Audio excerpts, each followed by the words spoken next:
Para mahinto ang walang prenong taas presyo ng bigas, nagpataw na si Pangulong Bongbong Marcos ng hanggang 45 pesos na price ceiling sa buong bansa. Pero may mga umalma. Nasa frontline ng balitang yan, si Maricel Halili.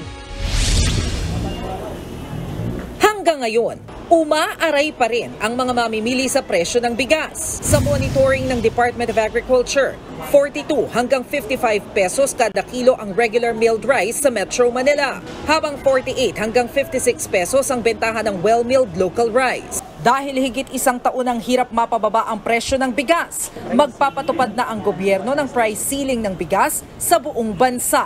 Pero mas tututukan ng Metro Manila. Dito raw kasi pinakamabigat ang presyo ng bigas. Sa bisa ng Executive Order No. 39 ni Pangulong Marcos, hanggang 41 pesos kada kilo na lang dapat ang bentahan ng regular milled rice. Ang well-milled rice naman, 45 pesos per kilo ang bentahan. I have ordered in the EO that I signed yesterday, so that to make sure the prices stay within the limits that we have prescribed.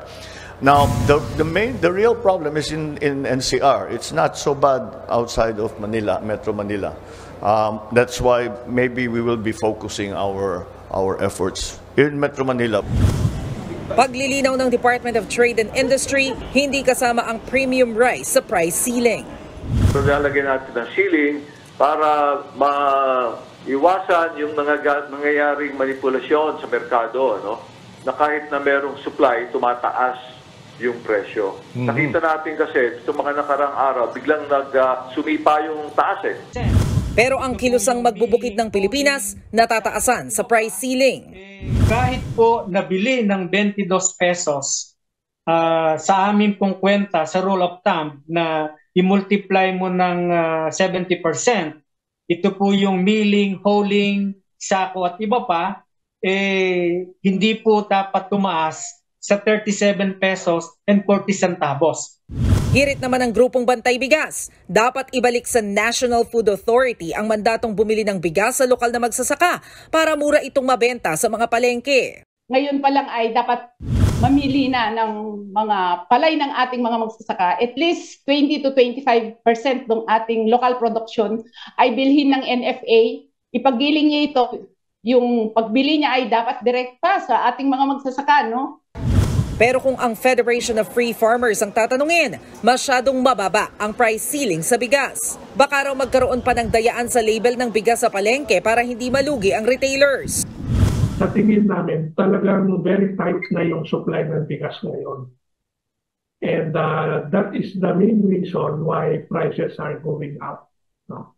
At we don't think na imposing an SRP will be effective in bringing down rice prices. No? Baka ang gawin ng mga retailer, they will stop selling rice. No? Because if they follow those prices, baka malugi sila. Kahit mga tindera sa palengke, ngayon pa lang, umaaray na sa price ceiling. Sana naman, hindi kami ang pagsabihan ng executive order na yan, kundi yung mga supplier namin o kaya yung mga trader, na huwag silang magtaas ng grabe talaga ang taas nila. Pinag-aaralan na raw ng DTI kung paano tutulungan ng mga retailer para hindi malugi dahil sa price ceiling. Patuloy din daw ang pagmomonitor para matiyak na walang mislabel o pandaraya. Nanawagan naman ang Pangulo sa publiko na makipagtulungan.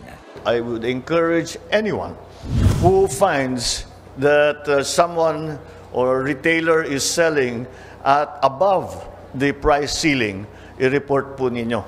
I-report ninyo sa police, i-report ninyo sa DA, doon sa lugar ninyo, i-report ninyo sa local government para matignan po namin. Pero para sa Makabayan Block, desperadong hakbang ang pagpapatupad ng price ceiling.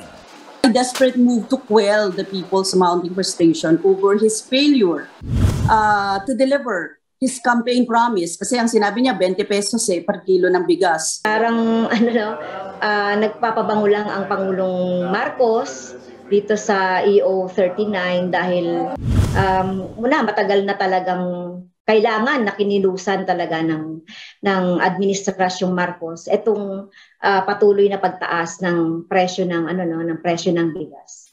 So siguro gusto nilang maampat yung pag-aalburuto na ng ating taong bayan. Nagbabalita mula sa Frontline, Maricel Halili, News 5.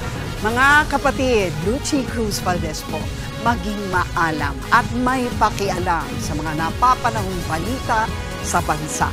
Tumutok at mag-subscribe sa News 5 social media pages.